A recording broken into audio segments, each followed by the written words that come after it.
Hi everyone. I was doing a session this morning and I was reminded about a story of mine about being passive aggressive, and I thought perhaps you'd all relate to it and the ways I've learned things about myself that might resonate. So I was at a bodywork training and I had said something to an instructor. I had made a joke. And she came to me later and said, that seemed really harsh. I just wanted to check if there anything going on. And I, this is step one, adamantly denied that was true of me.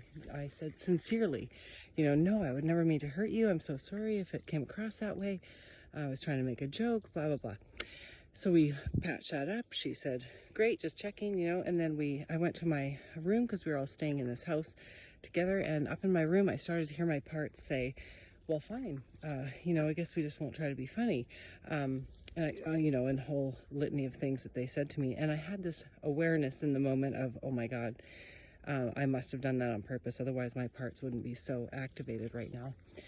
So I went back and I got her and I said, you were right. I did that on purpose. I meant that as a dig, and so we sat together and talked about it. And I unearthed for myself that coming into that program, I had actually been angry about some of the ways the program was being run and some of the things I thought they were missing, but I didn't have the courage to name that or say it to them. And so this is the way it came out in a passive aggressive dig. So I learned about myself. If I'm not direct, I will be passive aggressive. And what's great about that is it helps me track, am I being direct? No, well then it's going to come out some other way. And it's helped me increase my ability to be direct. And if you're familiar with Enneagrams, I'm an Enneagram 9, and so that didn't come easy to me. That's been a long process to learn how to be more direct. And so this is sometimes how we find these things out about ourselves. One step is shadow work, is where you sincerely and adamantly deny something is true about you. And I was sincere that I didn't mean to do that until I heard the chorus of parts that were trying to protect me. So when you notice I'm just on a path here. When you notice your protectors showing up and wanting to keep you safe, that's a clue that something important has happened. And if your protectors weren't riled up, nothing would have happened. But mine were riled up and they were giving me the same old story and how I could keep myself safe, really.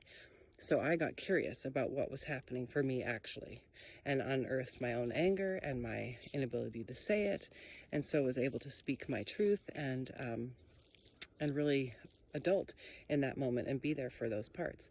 So that's some of the ways that we discover things about ourselves, and that then we can then track, be aware of, look out for. And so, what kind of things have you learned about yourself in kind of surprising ways, perhaps? And what kind of truths have you uncovered? Or have you noticed yourself being passive aggressive? Are you someone also like me who perhaps, especially if you are a good girl or a loyal son, if you have those kind of archetypes in your story, we tend to be, if passive aggressive. We'll get our needs some way. We just won't do it directly. So this is an area to grow in.